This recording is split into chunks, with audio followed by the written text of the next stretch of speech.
السلام علیکم ورحمۃ اللہ وبرکاتہ۔ اللہ تعالیٰ کے فضل و کرم، نبی اکرم شفیع معظم صلی اللہ تعالیٰ علیہ وسلم کی نظر عنایت سے ایک بڑے صدمے کے بعد آج آپ کی خدمت میں بندہ نصیحت حاضر ہے۔ آج ہم نے بات کرنی ہے اس موضوع پر کہ اللہ تعالیٰ کو کون کون سی چیزیں پسند نہیں ہیں۔ اللہ تعالیٰ کو کون کون سی چیزیں پسند نہیں۔ ماں باپ جب اولاد کی تعلیم و تربیت کو ملحوظ خاطر رکھتے تو وہ اپنے علم، اپنی کیفیت، اپنی فہم و فراست اور معاشرے کی روش کے اعتبار سے ہر اس چیز سے اپنی اولاد کو بچا کے رکھتے ہیں جو ان کے نظریے کے مطابق صحیح نہیں ہوتی۔ حتیٰ کہ چولہے کے اوپر دودھ بوائل ہو رہا ہو تو بچے کو باورچی خانے میں نہیں جانے دیتے کہ اس سے نقصان کا خدشہ ہے۔ کیوں؟ اللہ تعالیٰ کے نمائندے ہوتے ہیں اور جو ان کا کنبہ ہوتا ہے اس کی حفاظت کے ذمہ دار ہوتے ہیں۔ یہ ساری کائنات اللہ کی۔ اللہ تعالیٰ اپنی کائنات کا خالق و مالک ہونے کی وجہ سے اپنی کائنات کے افراد کو وہ چیزیں بتاتا ہے جو اللہ کو پسند نہیں۔ آج ہم نے وہ چیزیں دیکھنی ہیں۔ اگر ان میں سے کوئی ایک بھی چیز لے کے ہم بات کریں تو بات بڑی طویل ہے۔ صرف میں ان کے نام پرومیننٹ کروں گا تاکہ صرف نام ہمیں پتہ چل جائے کہ ان چیزوں کو اللہ تعالیٰ پسند نہیں فرماتا۔ اور یہ سارا مضمون کوئی الجھاؤ نہیں ہے۔ ویسے تو میں نے سارا مضمون قرآن شریف سے ہی لیا، لیکن اس ماہ کے ماہنامہ سیدھا راستہ میں نے یہ دیا ہوا ہے، تو اگر کوئی بندہ اس کو پڑھنا چاہے تو ماہنامہ سیدھا راستہ میں وہ اس کو باہر سے لے کے پڑھ سکتا ہے۔ اس کو پتہ چل جائے گا کہ کون کون سی چیزیں اللہ تعالیٰ کو پسند نہیں۔ اب آپ نے وہ سماعت فرما دیا۔ سورۃ البقرہ کی آیت نمبر 190 ہے۔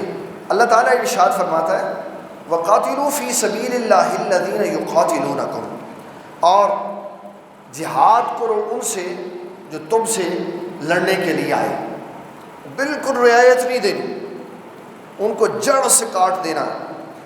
ان اللہ لا يحب المعتدین، اللہ تعالیٰ حد تجاوز کرنے والے لوگوں کو پسند نہیں کرتا۔ اس ایک جملے کے اندر پوری کائنات اللہ نے بند کر کے رکھنی۔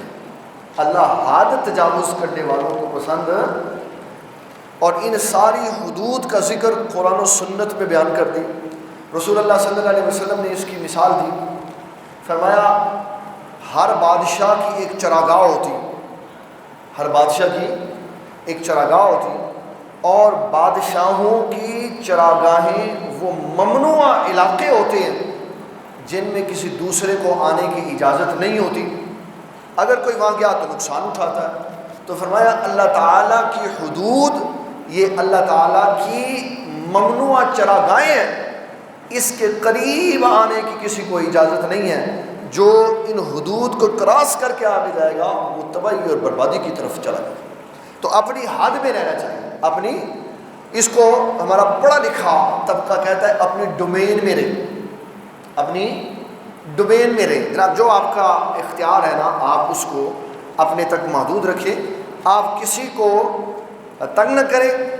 اور ویسے اس میں ممانعت نہیں ہے، ویسے اپنے نظریے کے احیاء کے لیے آپ ہر طرح کا کام کر سکتے ہیں جس میں فتنہ و فساد نہ ہو۔ میں اس کی آپ کو لاجیکلی بات سمجھا سکتا ہوں۔ پھر مذہبی بھی بات بتاؤں۔ ہمارے ہاں سوشل میڈیا ہے، آپ جس نظریے کو پروموٹ کرنا چاہتے ہیں کیمرہ لگا کے فساد کیے بغیر اس کو پروموٹ کر سکتے ہیں۔ لیکن جب ہم آئین پاکستان اور آئین اسلام دیکھتے ہیں تو مسلمانوں کے ملک میں کافر اپنی تعلیمات کو پروموٹ نہیں کر سکتا۔ ان کی حد، کیوں؟ ان کو صرف یہاں رہنے، ایک محدود ایریے کے اندر رہ کر اپنے مذہب کے مطابق عبادات کرنے کی اجازت ہے، اپنے مذہب کے پرچار کی اجازت نہیں۔ اپنے مذہب کے پرچار کی اجازت یہ آئین اسلام کے خلاف۔ تو پہلی بات فرمایا اللہ تعالیٰ حد سے بڑھنے والے کو پسند نہیں فرماتا۔ نمبر 2، یہ سورۃ البقرہ کی آیت نمبر ہے 205، وَإِذَا تَوَلَّى سَعَىٰ فِي الْأَرْضِ لِيُفْسِدَ فِيهَا وَيُهْلِكَ الْحَرْثَ وَالنَّسْلَ وَاللَّهُ لَا يُحِبُّ الْفَسَادَ۔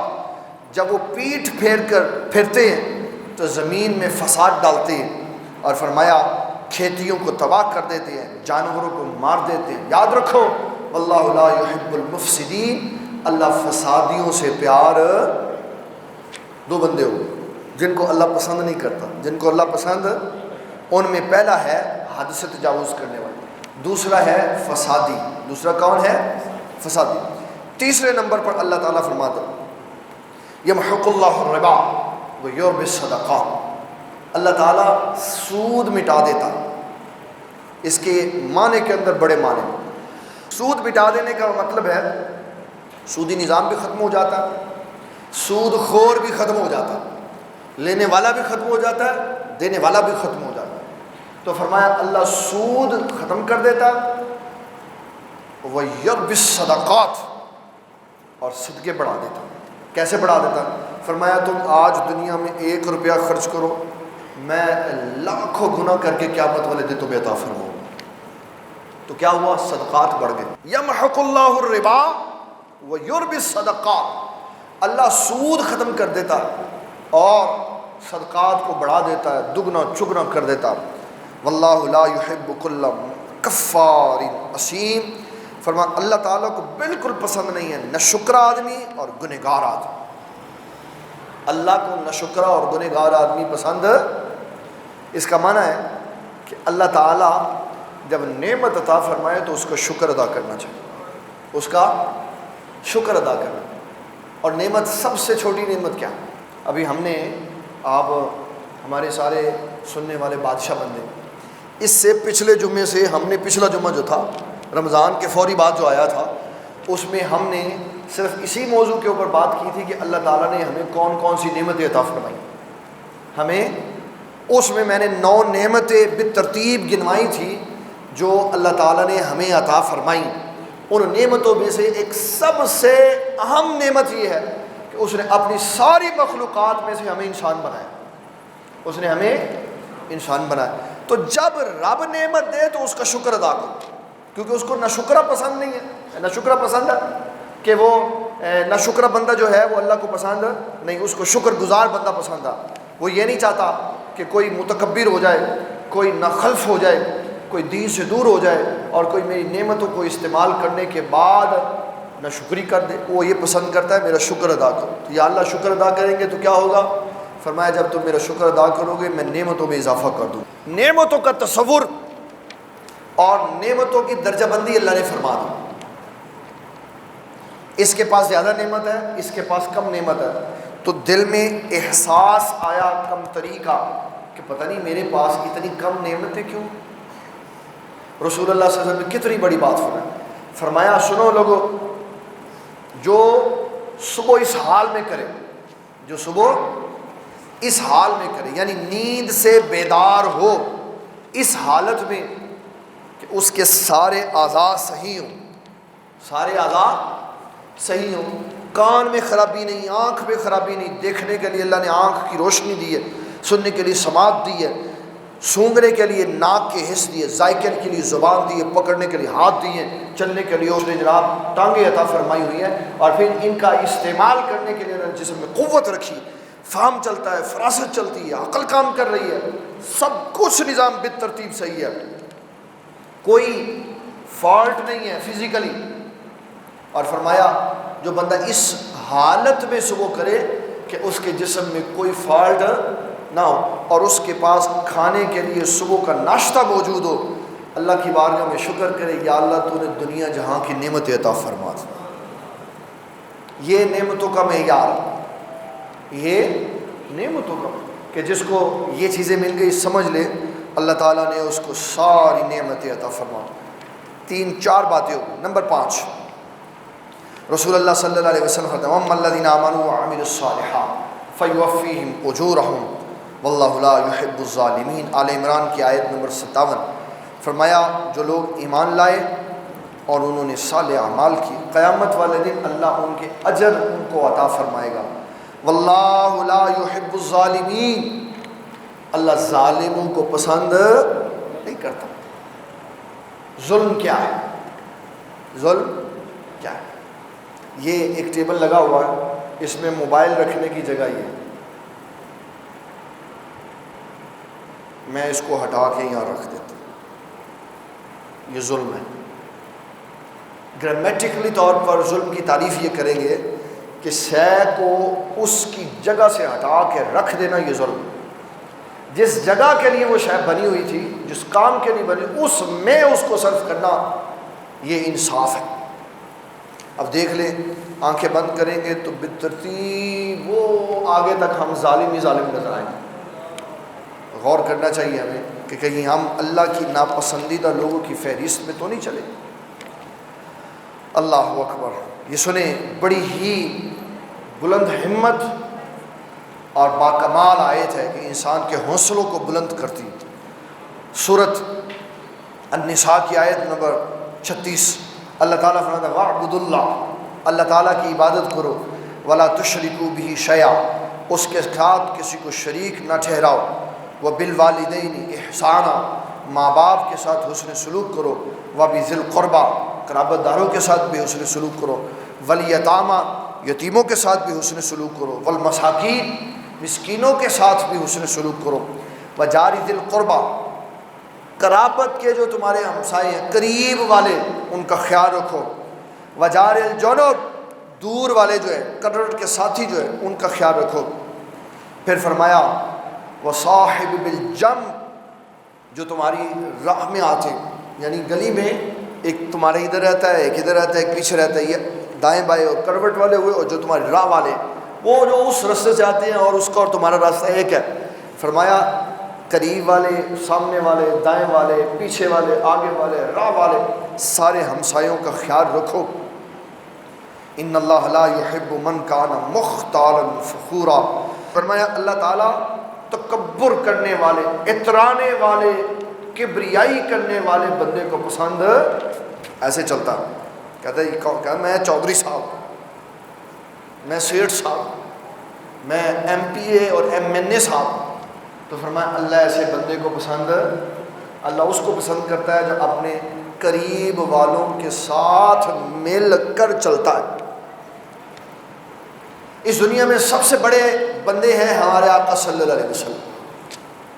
بخاری کی یہ روایت ہے، ایک بندہ آیا اور اس وقت مسجدیں اس طرح کی پکی تو ہوتی نہیں تھی، اس نے مسجد نبوی کے اندر ہی اپنا اونٹ داخل کر لیا، اونٹ کا گھٹنا مسجد کے اندر باندھ کے ایک صحابی سے پوچھنے لگا کہ یہ جو سامنے مجمع لگا ہوا ہے، اس مجمع میں وہ شخص کون ہے جس نے نبوت کا دعویٰ کیا ہوا؟ اس کا مطلب تو پہلی دفعہ ہے، ملا نہیں رسول اللہ صلی اللہ علیہ وسلم۔ تو صحابہ کہنے لگے اس مجمع میں جو سب سے خوبصورت آدمی ہے وہ رسول اللہ ہے، چمکدار چہرے والے جو ہیں وہ کون ہیں؟ حالانکہ کہنا تو یہ چاہیے تھا نا کہ جن کے دائیں دو باڈی گارڈ کھڑے ہیں، جن کے بائیں دو باڈی گارڈ کھڑے ہیں، جن کے پیچھے ہٹو بچوں کی آوازیں آ رہی ہیں، وہ رسول اللہ صلی اللہ علیہ وسلم۔ فرمایا نہیں، ان میں جو سب سے زیادہ چمکدار چہرے والے ہیں وہ اللہ کے رسول صلی اللہ تعالیٰ علیہ وسلم۔ یہ ہے اپنے لوگوں میں اپنے لوگوں کے ساتھ بیٹھنا، اپنے لوگوں میں اپنے لوگوں کے۔ ایک شیخ کا ذکر ہوا امیر المجاہدین کے سامنے، تو میں وہاں پہ قریبی تھا، تو آپ فرمانے لگے اسلام کو ایسا پیر اور ایسا شیخ نہیں چاہیے، اسلام کو ایسا پیر اور ایسا شیخ نہیں چاہیے کہ جس کے دائیں ہاتھ کے اس ایک گز فاصلے کو 4 مریدوں نے پکڑا ہوا اور 4 مریدوں نے ادھر سے پکڑا اور 4-5 پیچھے کھڑے۔ ان کے لفظ یہ تھے، فرمایا اسلام کو ایسا معذور پیر نہیں چاہیے، اسلام کو تو وہ راہبر چاہیے جو لوگوں کا بوجھ اٹھائے، جو بخاری کھول لے، بخاری کھول لے، باب الوحش کے باب میں جو حدیث پہلی ہے انما الاعمال بالنیات کے بعد کہ جس حدیث میں امام بخاری رحمۃ اللہ نے لکھا کہ جبریل غار میں آئے اور کیسے انہوں نے رسول اللہ صلی اللہ علیہ وسلم کو دبایا، اس حدیث کو پڑھے تو یہ حدیث واضح کرتی ہے کہ سیدہ خدیجۃ الکبریٰ رضی اللہ تعالیٰ نے رسول اللہ کی یہ شان بیان کی کہ آپ وہ شان والے نبی ہیں جو کمزوروں کو بوجھ اپنے کندھوں پہ اٹھا کے ان کے گھر چھوڑ کے آتے ہیں، جو کمزوروں کا بوجھ۔ پھر انہوں نے ایک اور بڑا وصف بیان کیا، فرمایا آپ نبی وہ شان والے ہیں کہ جن کا کوئی کمانے والا نہیں ہوتا، آپ ان کے لیے پیسے کما کے ان کو دے کے آتے ہیں۔ دیکھ لو کیا شان ہے نبی صلی اللہ علیہ وسلم کہ محنت خود کرتے ہیں اور جو کمائی ہوتی ہے وہ جا کے غریبوں میں تقسیم کرتے ہیں۔ اللہ اکبر۔ پھر یہ جو آیت ہم نے خطبے میں پڑھی، اللہ تعالیٰ جل جلالہ ارشاد فرماتا ہے لا يحب اللہ الجہر بالسوء من القول الا من ظلم، فرمایا اللہ بری بات پسند نہیں کرتا، یاوہ گوئی، گالی گلوچ، بد تہذیبی، بد لحاظی پسند کہ زبان کھولو تو کسی کی ماں کو گالی نکال دو، کسی کے باپ کو گالی نکال دو۔ یہ رسول اللہ صلی اللہ علیہ وسلم نے مشکوٰۃ شریف کی حدیث ہے کتاب الکبائر والنفاق، کتاب النفاق والکبائر علامات منافق کے اندر یہ لفظ موجود ہے کہ رسول اللہ صلی اللہ علیہ وسلم نے فرمایا وہ منافق ہے جب بات کرے تو گالی دے۔ یہ عملی نفاق ہے کہ جب بات کرے گا تو گالی دے۔ ہمارے آقا صلی اللہ علیہ وسلم تا زندگی کبھی گالی نہیں نکالی، تا زندگی کبھی نہیں نکالی۔ بعض لوگ کہتے ہیں نہیں فلانے نے کڑی، میرے بجی حضور رحمۃ اللہ علیہ فرماتے تھے جناب والا کلمہ شریف کس کا پڑھتے ہو؟ کلمہ شریف کس کا پڑھتے ہو؟ کہا جی کلمہ تو ہم لا الہ الا اللہ۔ فرمایا پھر ان کو دیکھو، وہ جو کسی نے دائیں بائیں میں کھڑے ہو کے یہ جملہ کہا نا تو انہوں نے بھی شدت محبت میں کہا، ان کے دشمن کو دیکھ کے کہا، اپنی ذاتی خواہش کے لیے کسی نے گالی نہیں دی۔ اپنی ذاتی جو صدیق اکبر نے جملے کہے جلال کے اندر، جو سیدنا فاروق اعظم نے کہے، جو حضرت علی المرتضیٰ نے کہے جلال میں، جو حضرت اسید بن حضیر نے کہے، یہ وہ جملے تھے جو انہوں نے رسول اللہ کی محبت میں اور اندھا دودھ پیار میں رسول اللہ کے دشمن کو کہے۔ ہم وہی باتیں ساری اٹھا کے اپنے ہم مذہبوں کو گالی نکال دیں، کہتے نہیں حدیث میں آیا گالی نکالنی جائے۔ ایسے نہیں ہے، ایسے نہیں ہے، بلکہ بہترین مسلمان اس کو کہا گیا جب بات کرے تو گالی نہ دے، بات کرے تو گالی نہ دے۔ اللہ اکبر۔ اللہ تعالیٰ نے ایک اور بڑا خوبصورت جملہ ارشاد فرمایا وقالت الیہود ید اللہ مغلولہ، یہودی کہتے ہیں اللہ کے ہاتھ بندھے ہوئے، یہودی کہتے ہیں اللہ تعالیٰ فرماتا ہے غلت ایدیہم، جو یہ اللہ کے بارے میں کہے کہ اللہ کا ہاتھ بندھا ہوا ہے، فرمایا اس کے ہاتھ بندھے ہوئے وَلُعِنُوا، اور اس پہ لعنت ہے۔ جو اللہ کو کہے اللہ کے ہاتھ بندھے ہوئے، فرمایا اس کے ہاتھ بندھے ہوئے اور اللہ لعنت ڈال رہا ہے اس پہ۔ تو یا اللہ یہ جو بندے اللہ تعالیٰ کے بارے میں ایسا جملہ کہتے کہ اللہ تعالیٰ کی یہ شان نہیں ہے، اللہ کی یہ شان نہیں ہے، اللہ کی یہ شان نہیں ہے، تو فرمایا یہ فسادی ہیں۔ یہ کون ہے؟ واللہ لا يحب المفسدین، اللہ فسادیوں سے محبت، فسادیوں کو پسند۔ یہ ایک بڑی ہی خوبصورت بات ہے یہ ہمارے لیے، اس میں ہم داخل ہیں، اس میں چاہے روپے کے ساتھ داخل ہیں چاہے 1000 روپے کے ساتھ داخل، لیکن اس میں کہیں نہ کہیں ہم داخل ہیں۔ وہ کیا بات ہے؟ فرمایا وَلَا تُسْرِفُوا إِنَّهُ لَا يُحِبُّ الْمُسْرِفِينَ، فرمایا فضول خرچی نہ کرو، اللہ فضول خرچ کو پسند۔ فضول خرچی کیا؟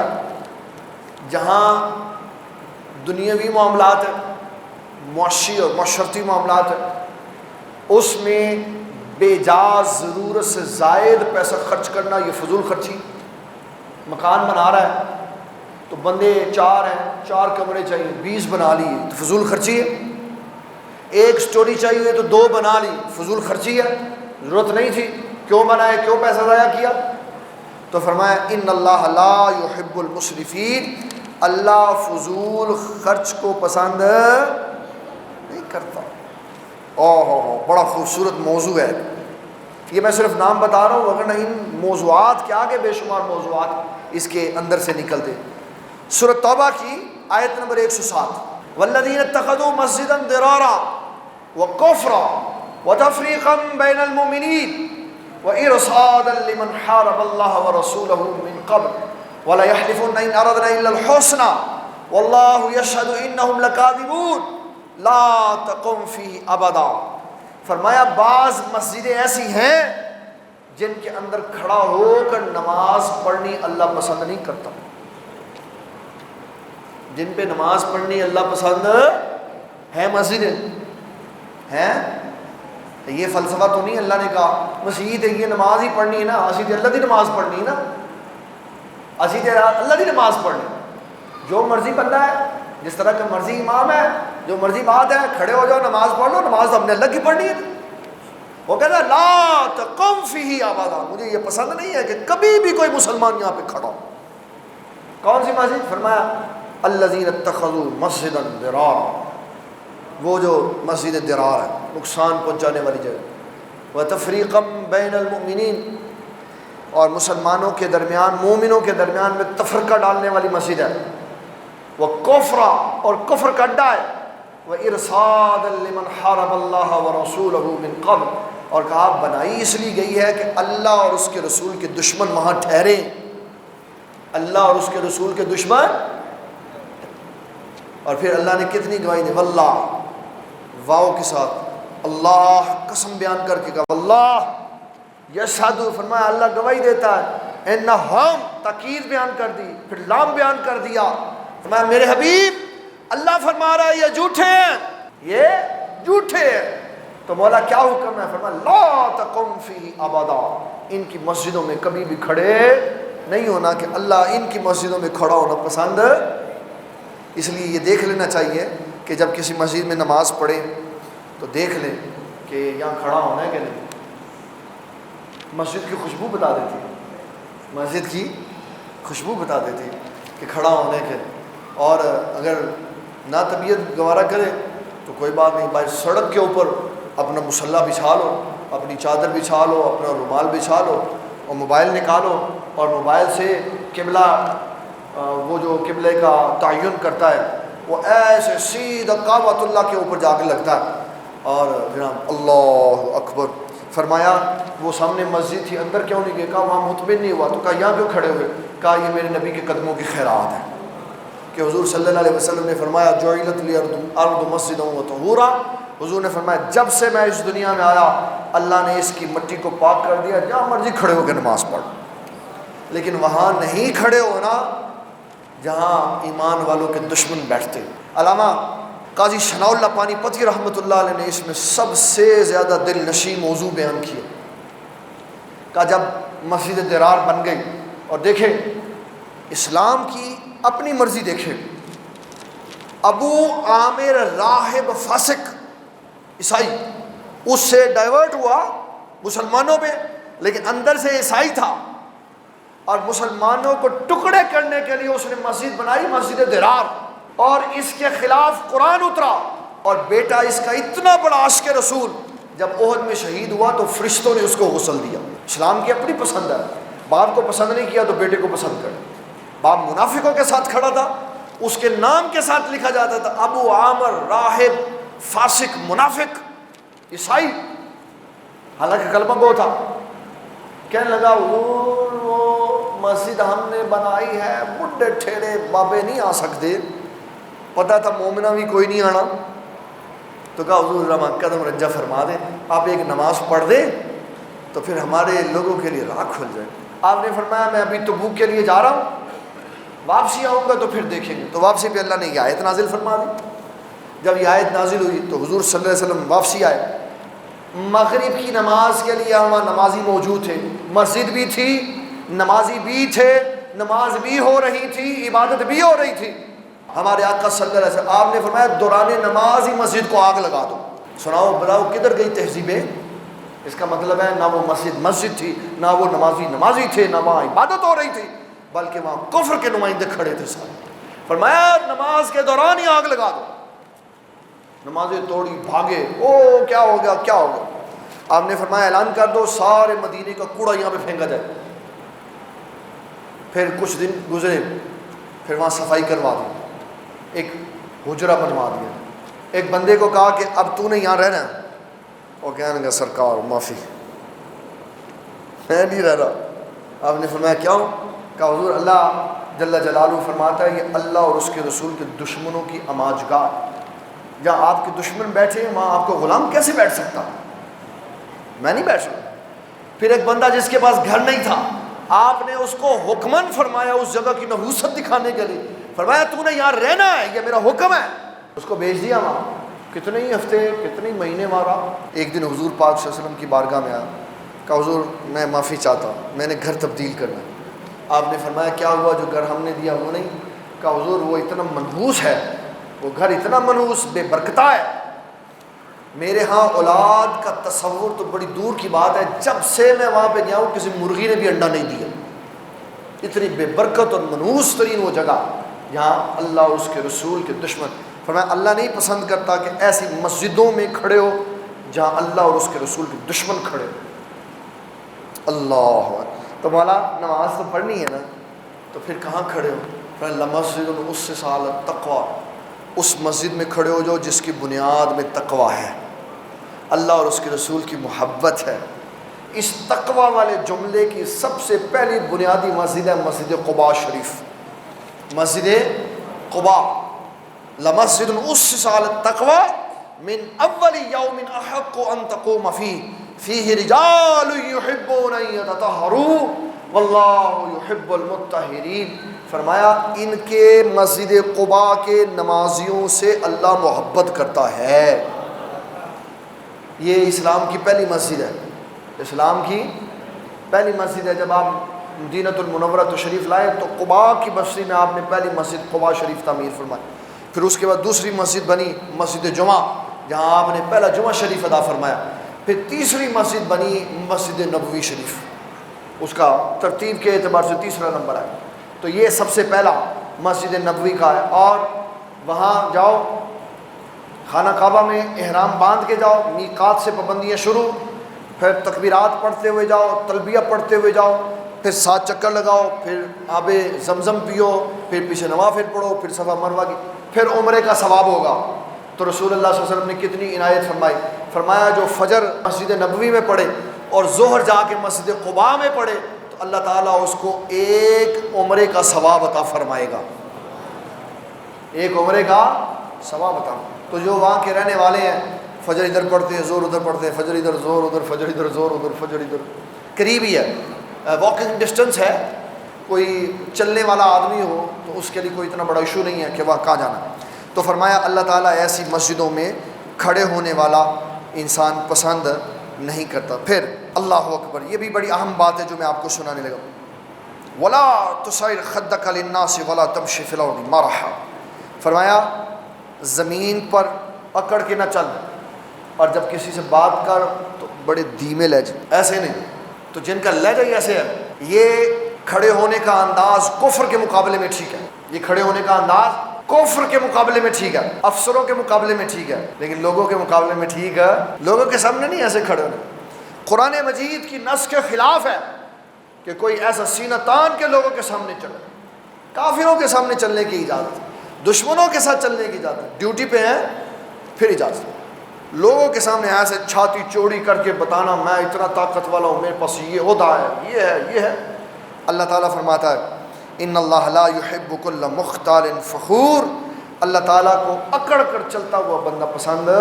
جب وہ اپنے بندوں کی بات کرتا ہے، اپنے بندوں کو، اور ان کو کیا کہتا ہے؟ میرے بندے نہیں، کہتا ہے وہ عباد الرحمن، رحمان کے جو بندے ہیں. کس کے بندے ہیں؟ رحمان کے بندے. تو فرمایا وہ کیسے چلتے ہیں؟ یمشون علی الارض ہونا. فرمایا وہ عاجزی اور انکساری سے چلتے ہیں. اکڑ والی چال اللہ کو پسند.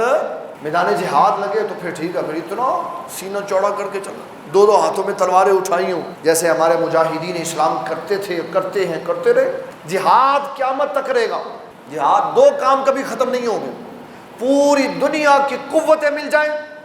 رسول اللہ نے 2 جملوں کے اندر پوری بات فرما دی. فرمایا ساری دنیا میں عدل و انصاف قائم کر دے کوئی بندہ، یا ساری دنیا میں ظلم کا نظام کوئی قائم کر دے. 2 کام کبھی ختم نہیں ہوں گے. ایک حج بیت اللہ کبھی ختم نہیں ہوگا، اور ایک اللہ کی راہ میں جہاد کرنا کبھی ختم نہیں ہوگا. یہاں تک فرمایا فرمایا یاجوج اور ماجوج آ کے ختم ہو جائیں گے، حج بھی ہوتا رہے گا، جہاد بھی ہوتا رہے گا۔ عادل بادشاہ کہے او نہیں جناب، ہن اسی ساری دنیا تے عدل و انصاف قائم کردہ، جہاد ختم۔ رسول اللہ فرماتے جہاد پھر بھی ہوگا۔ اور کوئی کہے کہ کرونا آ گیا، ٹڈیاں آ گئیں، دفتع کا عذاب آ گیا، فلانا عذاب آ گیا، فلانا آ گیا، تو فرمایا گھبرانا نہیں، حج ہمیشہ ہوتا رہے، چاہے دو بندے کریں، چاہے تعداد کی شرط کوئی نہیں ہے، تعداد کی شرط کوئی نہیں۔ اور یہ سعودیہ والوں کا بھی اختیار نہیں ہے کہ وہ حج روک دیں، وہ اللہ کے نظام کو روکیں گے تو اللہ کو تخت الٹنے میں کوئی دیر نہیں لگتی، بالکل کوئی اس کا رشتہ دار نہیں۔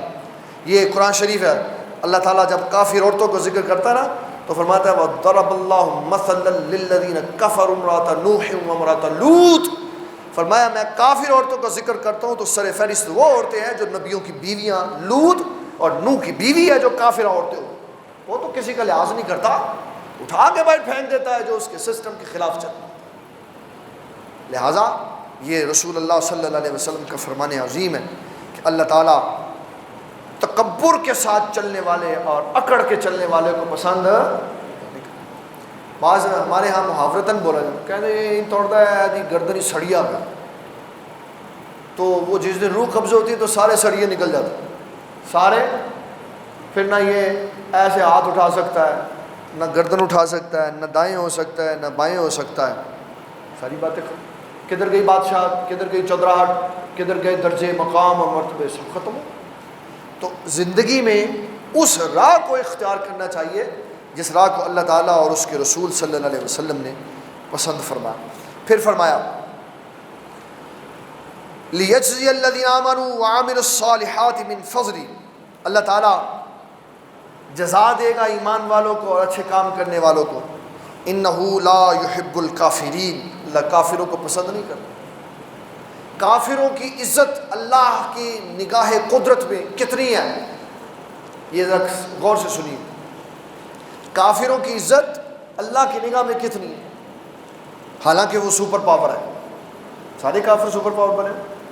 جو G20 ہے، G20 ہے، یہ ان ملکوں کا ایک یونٹ ہے جو 20 پاورفل ملک ہے جن کو کہتے ہیں G20، ان میں شاید ایک ملک ترکی ہے جو مسلمان ہے، اس کے علاوہ کوئی ملک نہیں، ساری کافر۔ اور جن کے پاس ویٹو پاور ہے اس میں کوئی بھی مسلمان نہیں، ترکی بھی اس میں شامل نہیں، وہ سارے کافر ہیں۔ غلبہ بھی ان کے پاس ہے، پیسے بھی ان کے پاس ہے، اختیارات بھی ان کے پاس ہے، سارا کچھ ان کے پاس ہے، لیکن اللہ فرماتا ہے میں کافروں کو نہیں پسند کرتا، میں کافروں کو۔ اور اس کا مطلب یہ نہیں ہے کہ جب وہ کسی کو پسند نہیں کرتا تو ان سے ساری چیزیں چھین لیتا، نہ، اس لیے کہ اللہ تعالیٰ نے اس دنیا کو اپنی مرضی سے نہیں چلایا، اپنی مشیت سے چلایا۔ کسے؟ مشیت، اس کو کہتے ہیں رضا، اپنے اصول کے مطابق۔ وہ کیا ہے؟ جو مسلمان ہو یا کافر جو محنت کرے گا اس کو غلبہ ہو جائے گا، جو محنت کرے گا اس کو غلبہ ہوگا۔ اور رسول اللہ صلی اللہ علیہ وسلم کی اس حدیث نے سارے اصول ضابطے بیان کر دیے۔ فرمایا اگر کافروں کی عزت اللہ کی نگاہ میں اتنی ہوتی جتنے مچھر کے پر کی حیثیت ہے، تو فرمایا اللہ کی نگاہ میں اگر اس دنیا کی اتنی اہمیت ہوتی جتنی مچھر کے پر کی ہے تو اللہ صرف مومنوں کو رزق دیتا، کافروں کو کچھ بھی نہ دیتا۔ اس لیے اس نے اوپن کر دیا، محنت کرو، اپنا نظام چلاؤ، اور جو ایمان کے ساتھ اللہ کی بارگاہ میں آئے گا اللہ پھر اس کو اجر و ثواب عطا فرمائے۔ اللہ تعالی ہمیں دین اسلام کا فہم عطا فرمائے۔ وما علینا الا البلاغ المبین۔